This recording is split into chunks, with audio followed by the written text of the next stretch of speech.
fourth location, and we're going to stay here forever because we bought this building and the one next door. So we have a great bookstore downstairs. We're going to have an even better bookstore in a couple of months when we get done with this very long renovation project that's going on. And once that happens, we'll have an amazing meeting room downstairs where lots of organizers can come and have meetings, which they're already doing, which I'm really happy about. I want to particularly shout out the Baltimore branch of the Debt Collective, which is recently formed. Is Lindsay still here? There she is. Lindsay, raise your hand. All right. So if you get like fired up about like car debt and its links to the carceral state tonight, and you want to do something about it, go find Lindsay after the talk. Okay. Kyle, over there, who has sign-up sheets, and Madeline, who is also one of the founding members. The other thing I want to do, housekeeping-wise, is just tell you we have a ton of great events coming up. I can't go through all of them, but I do want to mention one, which is on February 9th. We're going to be welcoming historian of the carceral state and of resistance to the carceral state, Dan Berger, here. He's going to be here with Michael Simmons, who's an amazing kind of longtime ex-SNCC organizer, Black Power organizer. They kind of collaborated along with Zohara, his last name is I'm forgetting at the moment, collaborated on a great biographical project that kind of looks through like 40 years of movement building. They're going to be here talking about that. It's going to be really fantastic. I highly encourage coming to it. All right. But tonight we are here to talk about cars and jails. I don't think it's going to be difficult for anybody here to understand that carceral violence and the automobile have a connection we need to reckon with, right? We think about the Tyree Nichols, like brutal killing. It starts with a car stop. There are too many of these, right, for it to be just a coincidence. Right up the street, Tyrone West, right? So many others, Sandra Bland, right? So many people who have lost their lives in encounters with the police that have begun with the car. And then at the same time, we know that we live in a car-choked society in which alternatives are squashed, right? The book tonight that we are here to talk about is an attempt to think, well, what if that wasn't an accident, right? What if there is something connecting the dependence we have on the automobile with the kinds of carceral violence and the kinds of debt violence that are manifested along with it. It's a provocative claim, but like once you start diving into it, it's one that I think is really hard to ignore. So tonight we are here with Andrew Ross, one part of the team that produced this book. Julie Livingston was sadly not able to make it. Also not present tonight, and I'm sure Andrew will talk more about this, is the amazing team of formerly incarcerated folks who served as the research division behind this book in what I think is a really amazing kind of academic process, and one that I wish we saw a lot more of. Andrew is a professor at NYU. He is a co-founder of the Debt Collective, which probably deserves a round of applause. And he's also someone in his work who has done the hard and often really creative work of sort of staring everyday life in the face and revealing it to be this kind of gorgon of, this very large, very, often unjust and unsustainable system. His work on, Celebration Florida, a really remarkable text, kind of going deep into what it means to live in the first Disney town. His book Phoenix on Fire, which was a really amazing kind of dissection of what the development of the Phoenix suburbs are all about, what that can tell us about capitalism and about the process of building alternatives, and indeed his work on things like the Debt Collective, where the simple fact of medical debt or a student loan becomes a chance to interrogate the whole sort of system of systemic violence that capitalism is dependent on maintaining. So I'm really excited that Andrew is here tonight. I'm also thrilled that Stuart Schrader, an amazing scholar of the police and the politics of the police in both international and domestic perspective, is here to serve as the interlocutor for this conversation. So please join me in welcoming Andrew and Stuart here.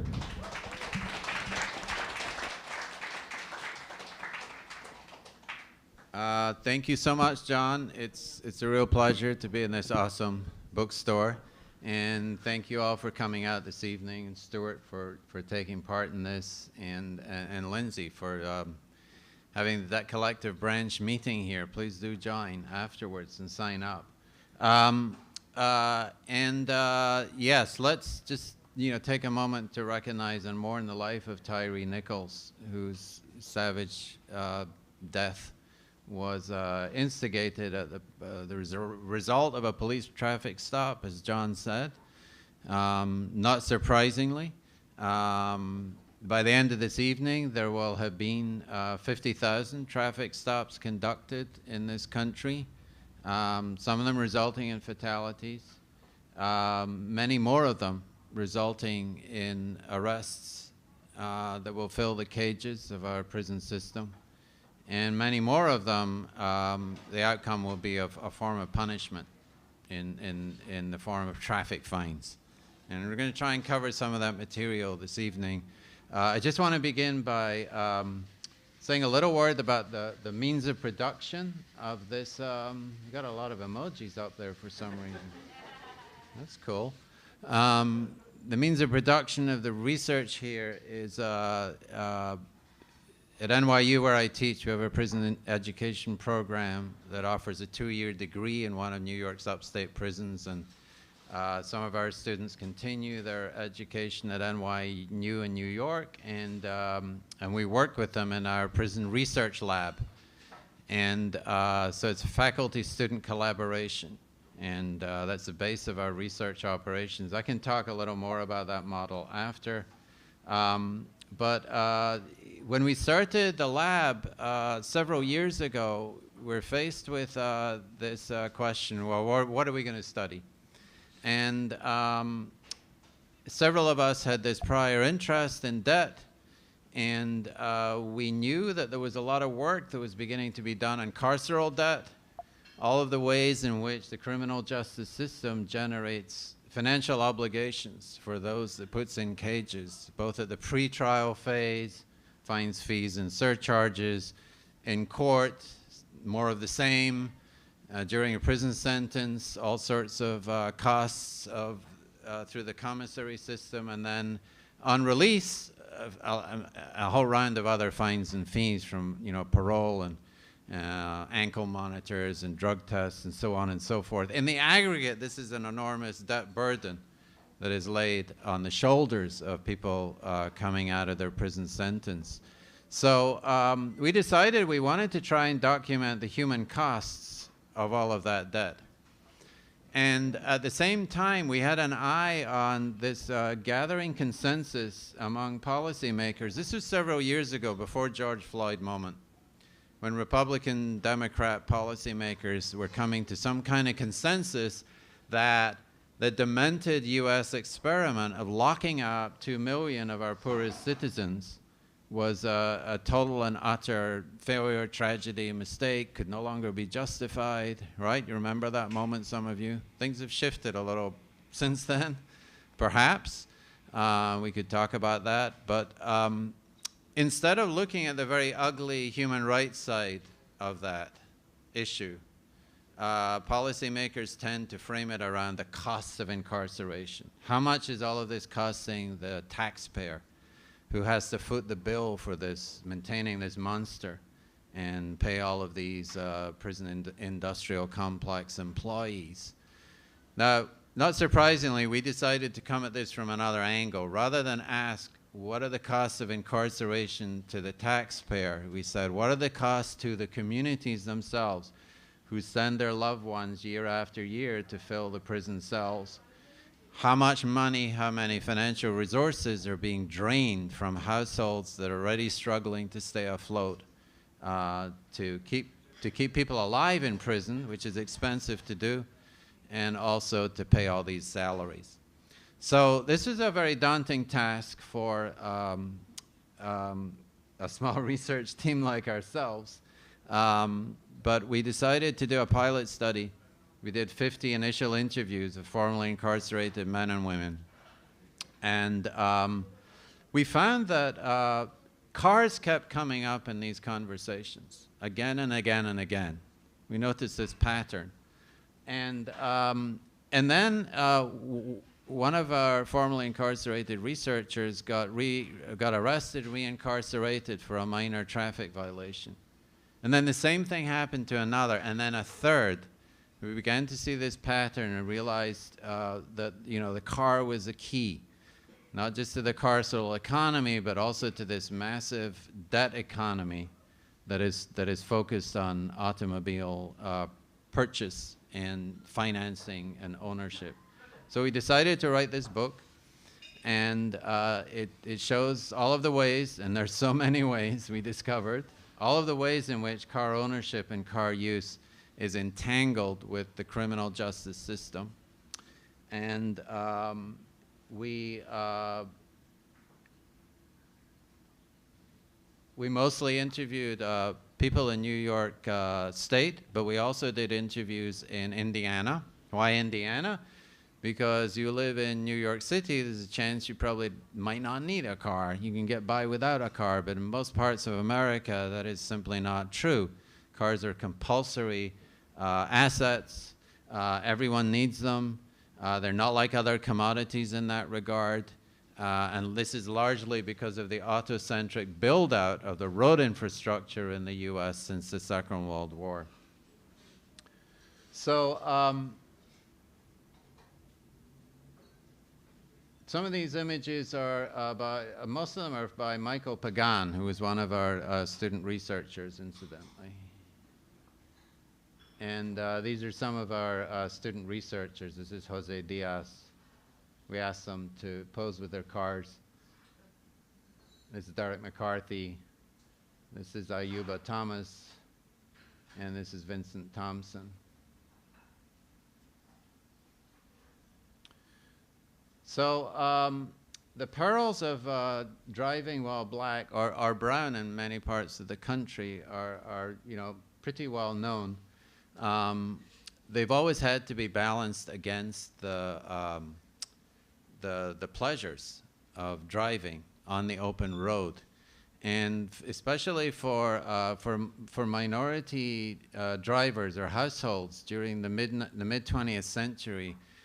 Possession of a car meant a certain form of escape on the open road. You could motor out of the confinement of urban ghettos in the north and Jim Crow segregation in the south. And so there was this feeling of release and escape. But once you're beyond the city limits, you encounter all sorts of obstacles and restrictions on your right to mobility. Not just police, but also vigilantes, restaurants that won't serve you, motels that won't accommodate you, and so on and so forth. So this is a story about restricted movement. The right to mobility is often seen as an American birthright, but it's been very unevenly exercised, and to this day that is very much the case, given how police cruisers, you know, patrol a lot of urban neighborhoods, especially that they consider to be hot neighborhoods and high crime neighborhoods, which is largely the story about the Scorpion group in Memphis, the saturation unit. I want to say something briefly about the growth of police departments. We see a very rapid growth in police departments in the 1920s. Why? Because mass ownership of cars meant that there was a need for adequate traffic safety and monitoring. And this is the primary reason why police departments grew so quickly. Over the decades, the courts decided that the police would have more and more powers, discretionary powers and authorities to make traffic stops. There was this debate because the Fourth Amendment guarantees against unreasonable searches and seizures, but the courts decided, although you're in a private vehicle, you're on a public road, so the protections that apply to you in your private home don't apply in this case. You're on a public road. This is one of the reasons why progressively over time the courts gave more and more powers to the police to do these stops and searches, and that's why, you know, we are where we are today. In addition, and again, historically, we have to look at the difference in the technological difference in how police cars themselves operated in the 1920s and how they operate today. 1920s, they were used to, chasing robbers and gangsters. You've seen this in the movies, right? And the invention of two-way car radio was a big technological upgrade. It meant that another police car could block the momentum of a car that was being pursued. And because the police were now monitoring the conduct of people who were otherwise law-abiding, it meant they were basically monitoring everybody's conduct. And the technological upgrade applies to that. Today, however, we know police cruisers are outfitted like, high-tech combat units with embedded gadgetry that is a quantum leap in communications power and tactical power, and they patrol certain neighborhoods like military vehicles in occupied territory, as James Baldwin once put it. So we talked about fatalities, and we talked about the road to detention that result from traffic stops. But much more common is traffic fines. And for almost all of us, our most common interaction with the police is when you're behind the wheel of a car. And more often than not, that interaction results in a punishment. And remember what Benjamin Franklin said about what are the two sure things in life? Taxes and death, to which we would add traffic fines. They're almost unavoidable in the course of your lifetime. And especially if you are driving through a jurisdiction that's very heavily dependent on revenue policing for meeting its budgets. This is something that began with speed traps way back when, but has become a much more systematic way now of meeting local budgets, not just for courts and police departments, but general operating budgets of municipalities and counties all across America. And it's a very predatory system. It's a really shitty way of funding governments, and it's also a form of regressive taxation. And let me give you an example of that. In a lot of countries, they have sliding scale traffic fines, right? Especially in Scandinavia, that are pegged to your income. The more you earn, the more you pay. We have a flat fine system in this country, and what that means is equality of treatment produces unequal outcomes if you disregard people's ability to pay. So let's say you have this hedge fund manager who's driving from Greenwich, Connecticut, because that's where they live, and he gets stopped on his way to the country club golf course. He gets a $200 fine for speeding. It means nothing to him. It's not even a deterrent. Another guy who mows the fairways on the golf course gets stopped also, and that $200 means a lot to him because he's limited cash flow. He can't pay it up front. There's going to be a series of cascading penalties that kick in. He can't take a day off work for a court appearance. He may end up with a bench warrant. He may end up losing his license because of debt delinquency. And he may end up facing detention for contempt of court for another failure to appear in court. And none of this will happen to the financial manager. So we were kind of surprised to learn how easily that happens, how easily that initial traffic fine. It's a very smooth pathway from there to being behind bars or the threat of being behind bars or on probation. So I want to talk a little bit about auto loan debt now, because it's not just criminal debt that can put you behind bars. It's also civil debts. And we're surprised to find how easily this can happen. Auto loan debt has doubled in the past decade or so. We're talking about $1.5 trillion almost right now, not far below student debt. And student debt's got a lot of attention for very good reasons, and the debt collective's been a large part of that. Auto loan debt has sort of slipped beneath everyone's radar, and people are not focused on it in quite the same way, but I'm going to throw some statistics at you to show how grave that situation is. The average cost of a car now is $50,000. And one of the and the average monthly car loan payment is a whopping $700. And that doesn't include insurance. That does not include the cost of maintaining a car, and it doesn't include auto parts, you know, which is the most lucrative part of the automobile business. And you want a new battery, you want a new transmission system, you want a new set of wheels. These things are also financed and can add to the cumulative debt that the car is carrying. So we're talking about a massive amount of money.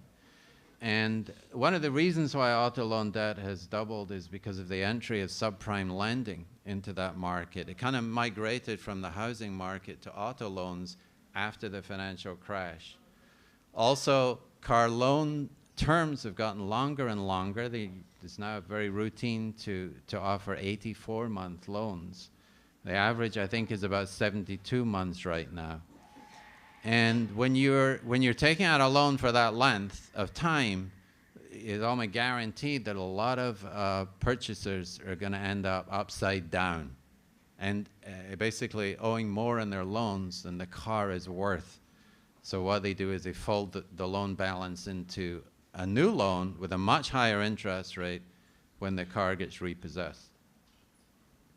So this is a very under-regulated market. The federal government plays no role whatsoever in it.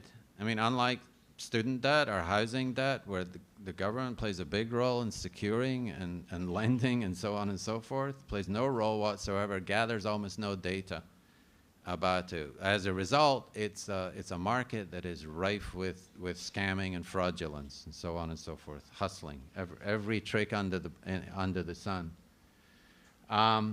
We found, for example, that our formerly incarcerated interviewees were, because they had shot credit scores, right? They're coming out of years in prison. They are red meat when they walk into a car dealership. And they know it.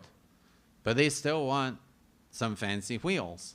They've been dreaming about this while they've been behind bars, getting their wheels, getting back on the road, being loud and proud. And many of our interviewees, we discovered, are driving really fancy cars. They had acquired top-of-the-line cars. How does that happen? They don't have a lot of resources. Well, a lot of it has to do with upselling. It's a well-known tactic, I think, to all of us. Whenever we enter a dealership, if we're looking for a car, we have to be aware of this. But in particular case of formerly incarcerated people, it's a very, very, very hard sell. So we found instances of, you know, people who wanted to buy a Honda, but the financing was not available. But the financing was available for a top-of-the-line Mercedes. And so that's why they ended up driving off the lot. And the dealers and the lenders know that you can't afford that car, but they know they're going to repossess it in a couple of years or so and then sell it on to the next sucker. And this is how that cycle works.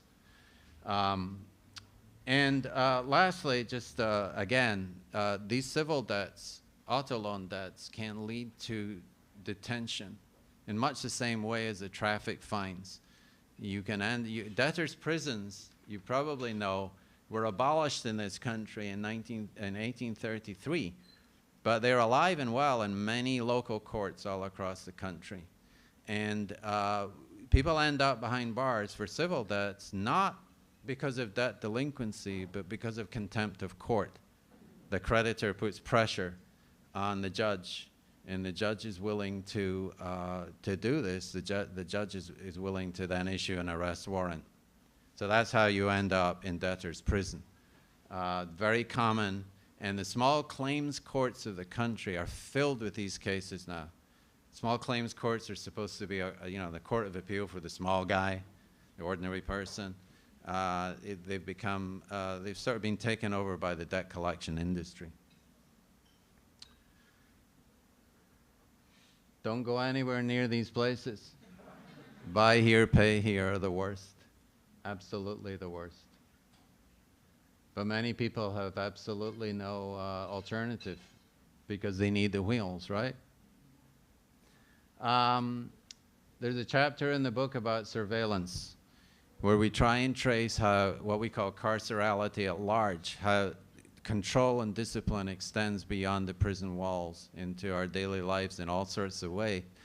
Not surprisingly, we found the car was at the center of this. The new generation of cars are very connected. They're huge computers. And the telematic circuits behind your control board are collecting a lot of data about you, your conduct, your location, your habits, and they send that data to the car makers. And the car makers are selling this data on the open markets to whoever wants to buy them. You know, not just police departments, government agencies, repossession firms, and corporations. It's a $750 billion business potentially, according to McKinsey. So our cars are spying on us.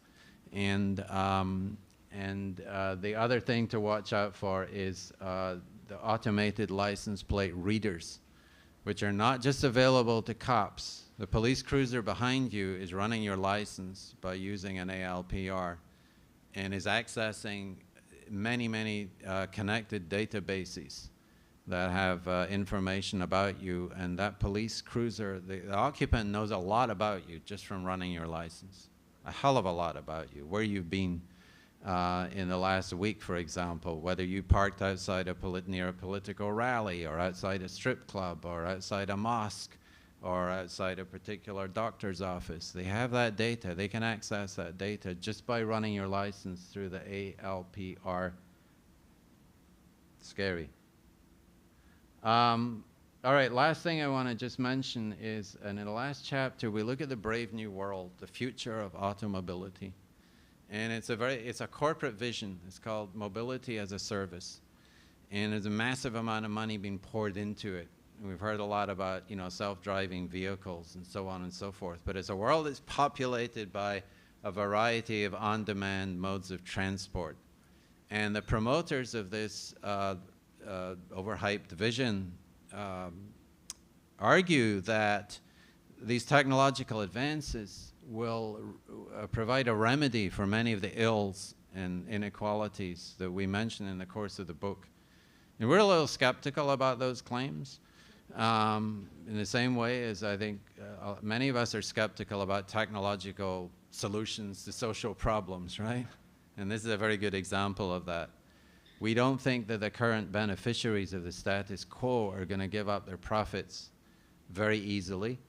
We don't think that jurisdictions that are very heavily dependent on revenue policing, for example, or would be willing or able to meet their budgets if they gave up revenue policing. I mean, the alternative is progressive taxation, right? And we know what a steep hill that is to climb right now in America. In addition, all of these on-demand modes of transport usually operate through apps on your phone. So the potential for data mining and data extraction increases and is amplified as a result. Lastly, there is a little thing called racial capitalism, you know, which is very resilient. You don't have to be an Afro-pessimist to recognize the resilience of racial capitalism. And that's one of the reasons that we chose Malcolm X's famous saying as a kind of motif for the book. He said that racism is like a Cadillac. They bring out a new version every year. And remember, Malcolm said this before the advent of mass incarceration, before cars became very efficient vehicles for delivering black and brown and poor people into our prisons, before the civil rights demand to access loans. There's a big civil rights demand. We should have access to lending. Got reformulated by the financial industry in the form of predatory inclusion. And so we end the book with a kind of wish list of, it's a kind of reformist wish list, quite frankly. Sort of maybe non-reformist reforms, I'm not sure, but I think Stuart might tell me if they are. and they are, I can talk a little bit about these, but I'm gonna stop now. They're basically aimed at, you know, dismantling these two big systems of predatory lending and predatory policing, which we find in the course of the book overlap and at times dovetail. And we're not particularly conspiratorial about this. We're just interested in showing how those two cycles interact and reinforce one another. And we end with a call for transportation for all. And why is that? It's because we believe that transportation is a public good, it's a social good. It's never been funded that way in this country. And like other social goods, like education, healthcare, and housing, we need a movement to deliver transportation for all. We have movements in these other areas. We have a education movement under the slogan of college for all. We have Medicare for all in healthcare, and we have housing for all in the housing justice movement. We don't have a movement yet for transportation for all. And so just Julie and I were hoping at some level that this book could be a contribution, which is because it's a very holistic approach to the problems, that could be a contribution to that going forward. So I'm going to stop there, and Stuart is going to take over. Yeah, thank you.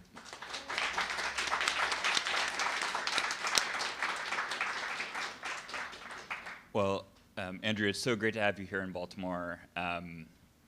Andrew's a longtime friend and comrade and mentor, and it's really great to speak with you. So I wonder if you could just speak a little bit more about the process of putting together the book, how you worked with peer researchers, how the ideas were generated, and just kind of some of the nuts and bolts of working with formerly incarcerated people to come up with the ideas and put the work together. Yeah, sure. Thank you for that. I touched a little bit on the formation of the research lab at the beginning, but I wanted maybe to explain in a little more depth that the students who we teach in the prison, we found scholarships for them to come and finish their degrees, a lot of them at NYU in New York. And we decided to ask some of them to join this research lab. And basically we train them in basic research methods. And we call them peer researchers. They call themselves peer researchers, which basically means that they're formerly incarcerated people who are going out and interviewing formerly incarcerated peers. Mm-hmm. So they can generate quality material, information, if you like, data that faculty like myself wouldn't necessarily be able to do. So there's a great advantage in that relationship. It's an innovative model, and we don't have another prison education program in the country that has a research arm that at least, and certainly not one that uses this kind of model. So they're very active in not just in the field, but also in shaping what we take on as initiatives. The CARS initiative is one of them. We did a commissary study on the costs of commissary as part of the costs of incarceration. We did a COVID study. We did, we've just launched 3 new studies. One is a prison labor study, which is quite extensive. We've done a lot of interviews in New York, and we just came from Alabama, where we're doing interviews down in Alabama. Hellish prison system, worse than you can imagine. And there's a family support initiative, and there's a child support study also. So there's a lot of these studies going on, and in each of them, peer researchers are involved. And if you're interested, all of this stuff is on our website. It's called pepresearchlab.com. And there was a recent issue of the South Atlantic Quarterly where we published a dossier on a lot of these initiatives. And there was one group interview that our students did where they talk about what it means to them to be a researcher.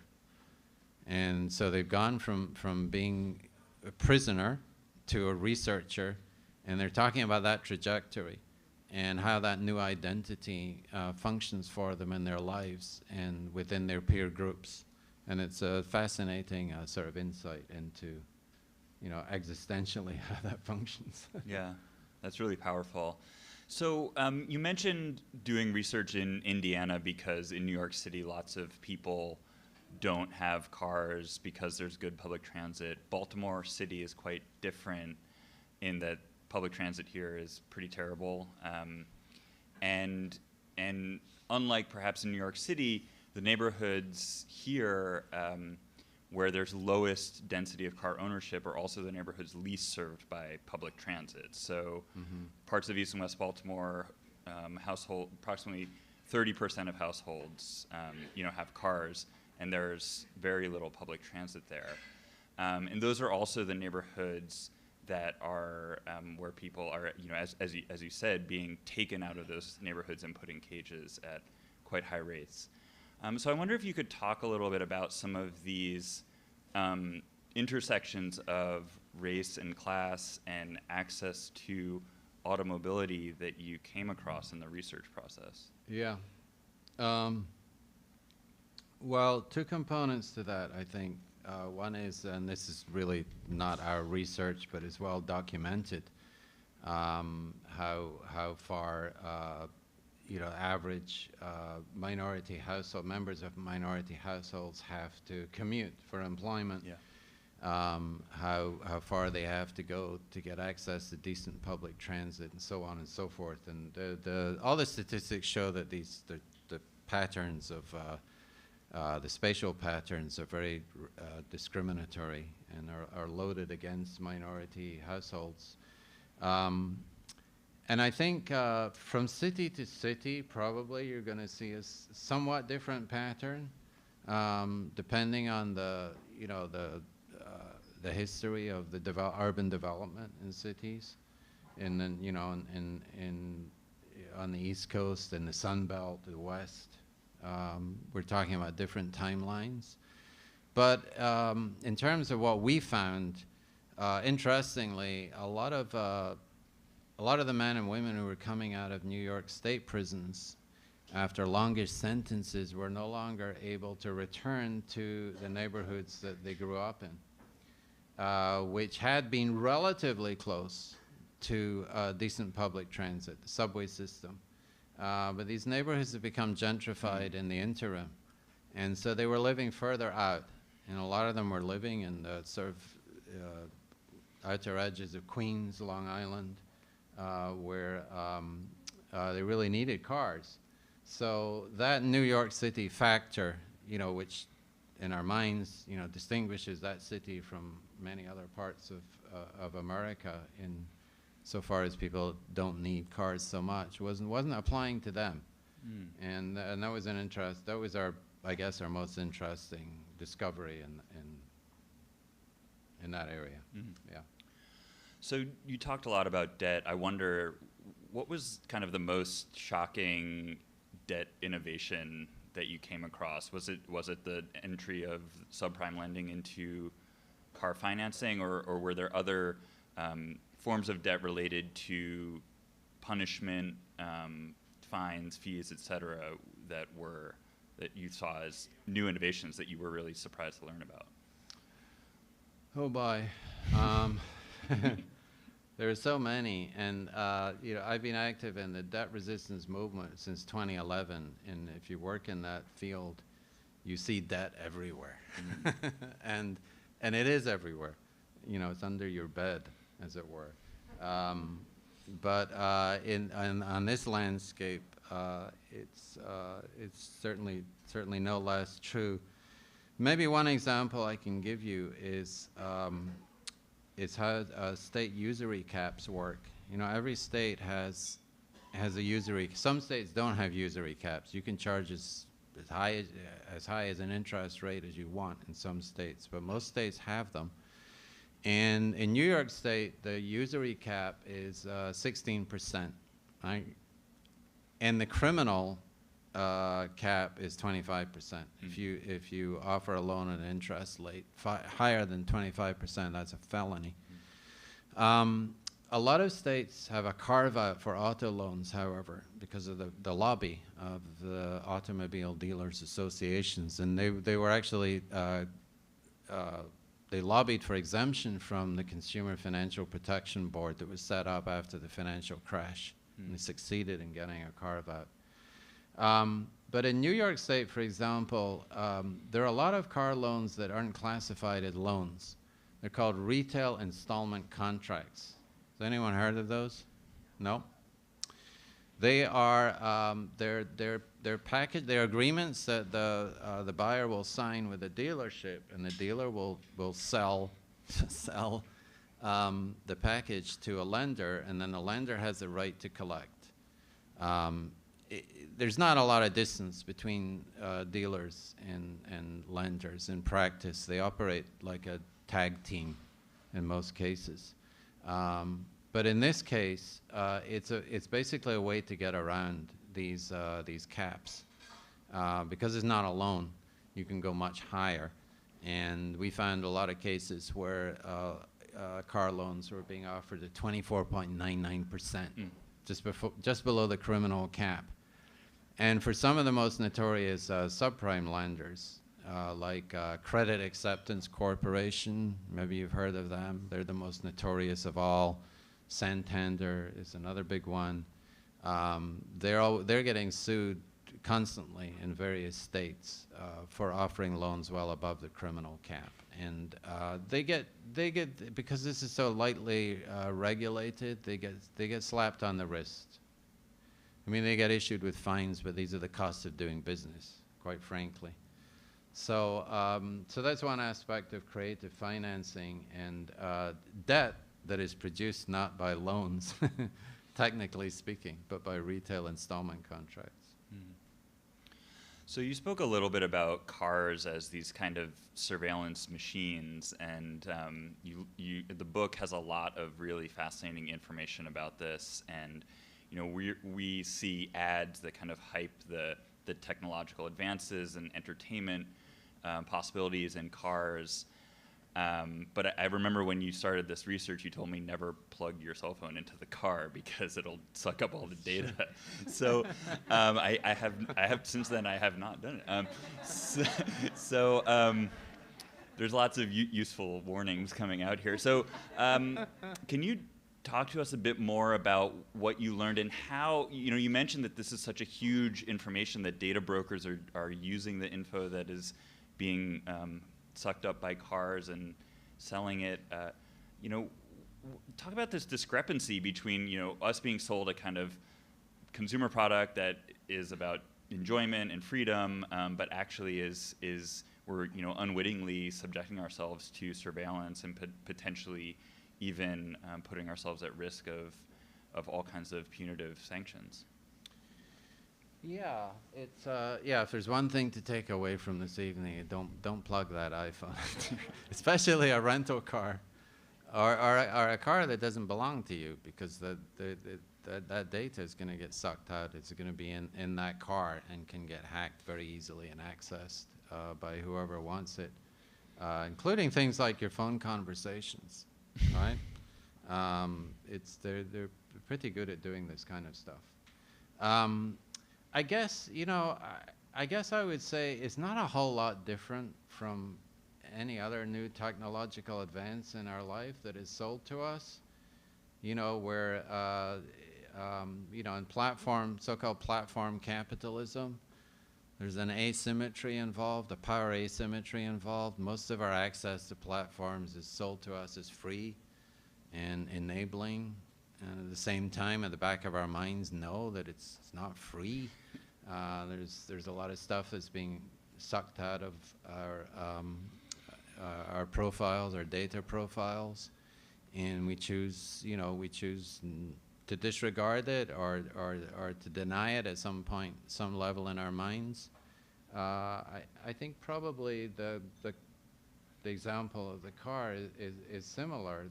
The seductive advertising promise of having this high-tech unit under your control on a mobile basis is something people are willing to accept. They might know that ultimately it is a part of a surveillance networked form of surveillance. It's connected to all these databases.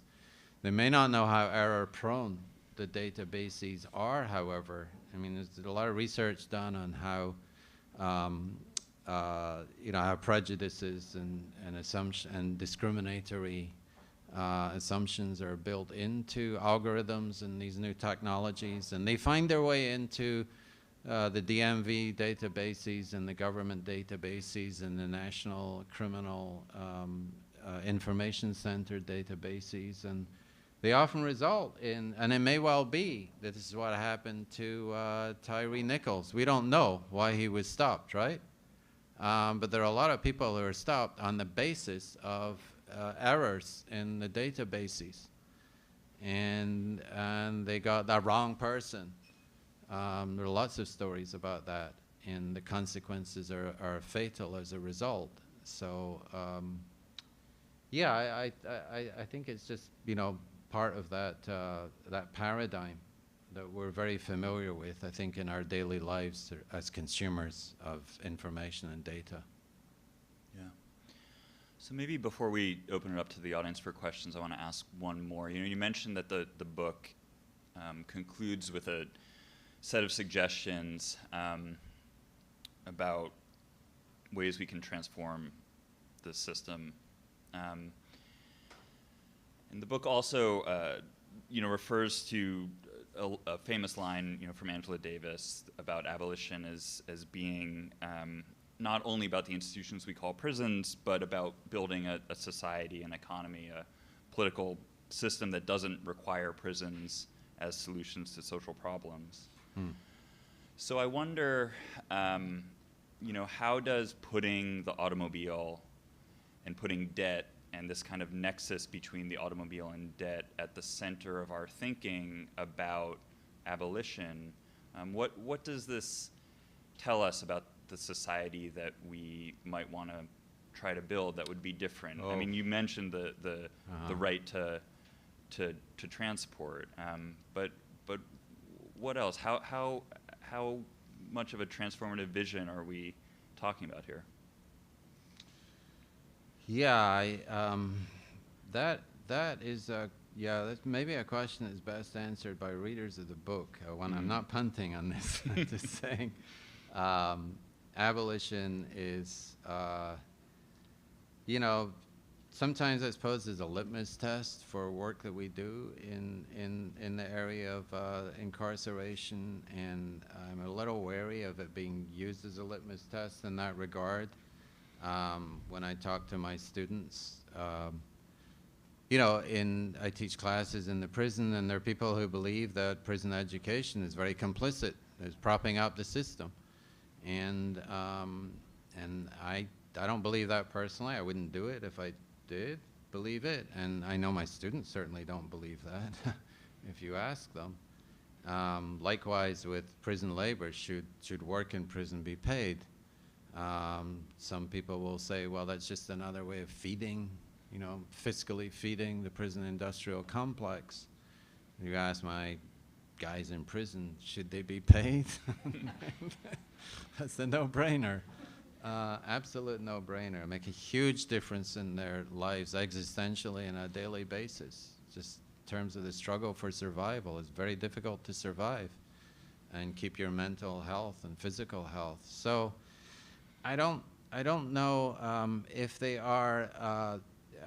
I mentioned there's a reform wish list at the end of the book. I can just name a few of these things, and maybe you can decide if they're non-reformist reforms, whether they're properly abolitionist. For some people, they would fall below that bar. We do think that armed police should be withdrawn immediately from traffic duties. It seems to be a no-brainer. The same way they've been withdrawn from parking enforcement and toll booth enforcement. We think that the U.S. should adopt a sliding scale fine system for reckless drivers, because we recognize that safety on the roads is a real thing. we think that debtors' prisons really should be properly abolished, and that judges should consider ability to pay on the part of offenders, potential offenders. It's unconstitutional not to do so, but they do it everywhere. And also they shouldn't be allowed to issue arrest warrants for contempt of court in a lot of debt judgments. These, I guess these are some of the things. I mean, I can mention others. I don't want to go on for too long, but you can see that these are a list of things that we think would make a big difference. Whether each of them is an abolitionist measure, I don't know. That would be for others really to decide. So maybe I'll just leave it at that. Certainly potentially quite transformative, though. I think so. Yeah, we think so. Okay, so we have time for some questions, not a ton. So who has something on their mind that they want to ask?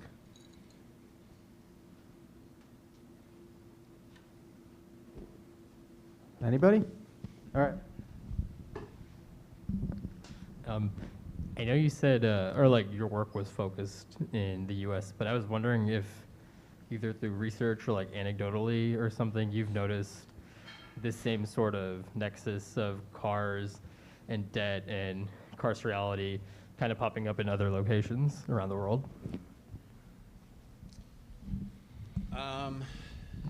The very short answer, we really didn't look at it. We had our hands full, with the U.S. Quite frankly. They'd be very interested if people would follow up on this research and investigate that in other countries. A lot of countries don't have armed police doing traffic duties, that I know. This country excels in that kind of jurisdictional activity. But I'm sure there are links. I'm sure there are connections. And there are other countries where debtors' prison is a real thing. I mean, technically and legally. Yeah, I'd love to see further research along those lines. So, thank you for putting it in my mind. Okay. Thank you for your research and work and for being here. I was wondering if your book, or if you just wanted to talk more about this electric car phenomena that we're supposed to see as like the solution to global climate change and the destruction of our environment. I think a lot of us, I hear that kind of hope that we're turning, cars electric out there, and they're just, they're so much more expensive, and I didn't know if like you have anything to add in terms of like the environmental cost of cars, specifically. Kind of just thinking about like more of the structure of highways going around and like bisecting like poor and Black and brown communities, and just all of the different ways that this doesn't address it. And I guess just like a shout out to the book Fossil Capital by Andreas Malm. Am I forgetting the name? Oh, White Skin, Black Fuel, which is a really fantastic book about like the fossil fuel industry. Thank you. Yeah, I agree. It is a terrific book, and I have to say we didn't do a lot in the book because we felt there's a lot of coverage of the environmental cost of driving in general, and we found that this book really filled a gap. And we wanted to maximize that opportunity to really fill out that gap and close it, because there really isn't another book like this. There is. I mean, there are a lot of people who focus on different pieces.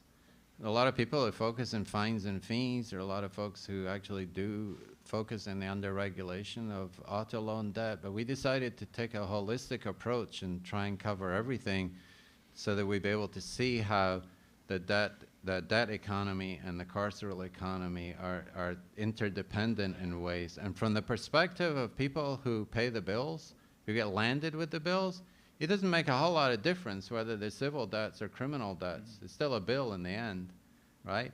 But for advocates and legal organizations have to focus on these because they're legally segregated realms, for a sense. That said, I think I can say, and I think Julie would agree with me even more. She's very focused on the lithium question when it comes to electric vehicles, and I would say that if you simply replaced all of the combustion cars on the road with electric vehicles, it really wouldn't alter anything in the book, quite frankly. All of the problems and the ills and the inequalities would almost be exactly the same. And in a sense, a lot of the new legislation that the Biden administration has passed very much revolves around the promotion and subsidization of the electrical vehicles on an individual basis. And there's very little money that's being pushed into public transit as a result. And we really do hope for sort of a fabulous version, a fabulous world of public transit, which we know exists in other countries to some degree. And we hope that this vision of transportation for all, mobility justice, will center that. But the electrical vehicle is not going to do it if it's being promoted on the basis of individual car ownership, right? It's not going to do anything to alter the patterns that we uncover in the book. Time for a couple more questions. See one here, and there's a lot of questions. So what I'm going to do is I'm going to take a bunch of questions and then let folks have the last word, if that works. Okay? So we'll go around. I'll get all 5 questions that I saw on the table, and then we'll have one big answer. Hi, just real quick, I was wondering if you saw any patterns in differences between people who were imprisoned in the past between rural and more urban areas and what they think about public transportation. My question was a kind of similarly maybe expansive question from what you've done here, but one of the things that this makes me think is a population that might be particularly surveilled when it comes to car use in more rural places are undocumented people who have to rely on cars. And I know that both you and Maggie have done a great deal of work in upstate New York where licensing for undocumented people has now become a thing. And so I'm wondering if that's an additional way that people might get ensnared into the criminal legal system and therefore be subject not just to these kinds of things, but to actual deportation, et cetera. Let's take those 2, and then I'll run over there.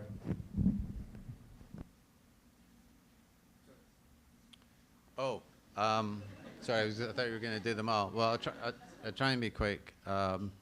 We didn't have a big enough sample really to look at the rural-urban divide, and I think we just ended up mostly with people who were within metropolitan areas, I would say, not necessarily center cities, but metropolitan areas or regions.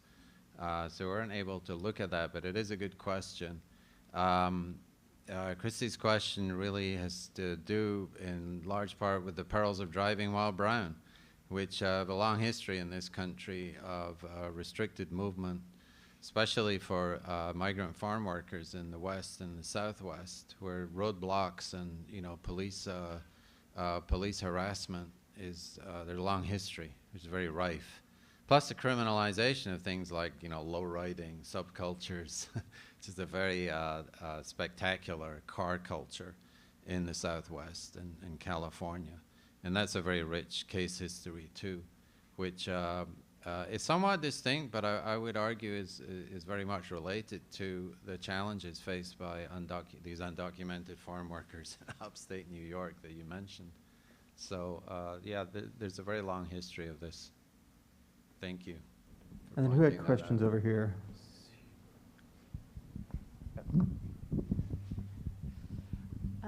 So obviously people are always kind of informally engaging in like transit mutual aid, like helping out a cousin, a neighbor to get wherever they need to go. Are there any organized efforts that you're aware of like transit resistance, people or like identifying it that way and identifying these gaps? I'm sure there are, and I expect there might be people here who are either engaged in that or are even advocates. Is there anyone who would want to speak to that maybe locally in Baltimore, or yeah?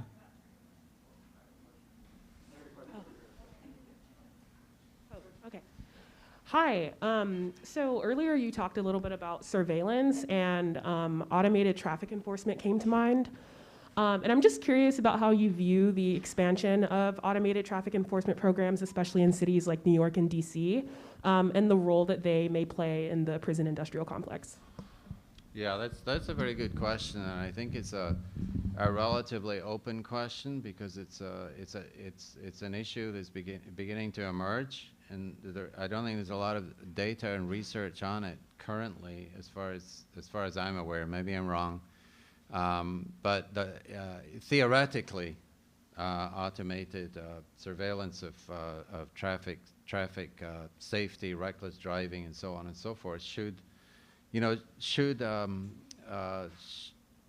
prove superior to having real cops do this work. From what we know about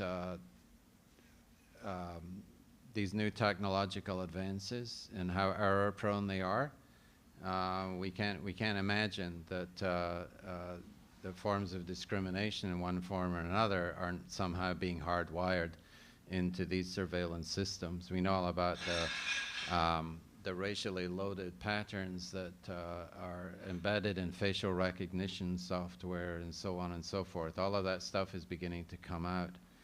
And my assumption is that some of the same problems might be faced with these automated surveillance systems that are put forward as welcome and progressive substitutes for policing.